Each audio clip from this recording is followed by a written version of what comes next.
Matrimony. And I know they extend a welcome to you here today. Will you bow with me in prayer? Father God, we come before you and we thank you today that you have given us this opportunity to come and celebrate with you, Lord, as you have joined Brian and Leslie together on this day. Lord, we just pray today that this union that is sealed, that it is sealed in eternity forever. In Jesus' name we pray. Amen. One of the most beautiful expressions of love and loyalty ever penned was written by Ruth. She says this, "Entreat me not to leave you." She says this to her mother-in-law, Naomi, in the book of Ruth in the Bible. "Entreat me not to leave you, or to turn back from following after you. For wherever you go, I will go, and wherever you lodge, I will lodge. Your people shall be my people, and your God, my God. Where I die, where you die, I will die, and there I will be buried. The Lord do so to me, and more also, if anything but death parts you and me." That is from Ruth 1:6-7. Brian and Leslie, marriage is not to be entered into lightly or unprayerfully. It's a sacred union. And it goes all the way back to Genesis chapter 2, whenever God performed the first wedding ceremony between Adam and Eve, whenever he created Adam. And then he took the rib from Adam and he created woman. And he said, "Today it's not good for man to be alone, but he shall leave his mother and father and be joined in marriage to his wife, shall cleave to her, and the two shall be joined as one flesh." So that was the first wedding ceremony in the Bible.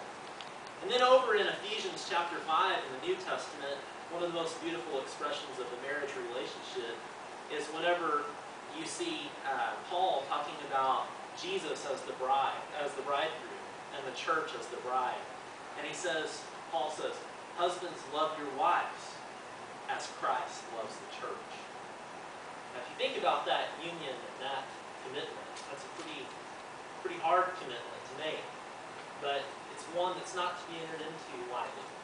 And so the encouragement today is take seriously the love that you have for your wife. And then it says, in Ephesians 5, it says, "Wives, submit yourselves to your husband, as the church submits to Christ and follows out." That means, Leslie, you're to follow, to encourage, stand by, support. And this love is a serious love that goes all the way back to Scripture. And so that's an encouragement today. Inasmuch as you have expressed a desire to be united in marriage, I'm going to ask you to take a vow. A vow that is made not only in the presence of your family and friends, y'all can turn and face each other now, but also in the presence of God. The Bible makes it clear that God is a witness to the wedding vows. I believe He is an unseen guest here today. He hears the vows you make, and He intends that they be kept so long as you both shall live.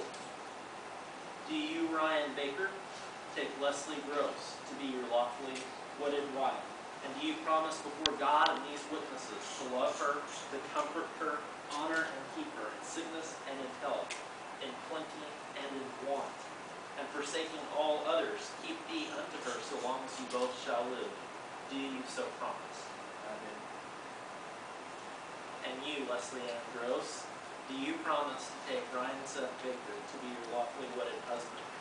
And do you promise before God and these witnesses to love him, comfort him, honor and keep him in sickness and in health, in plenty and in want, and forsaking all others, keep thee only unto him so long as you both shall live? Do you so promise?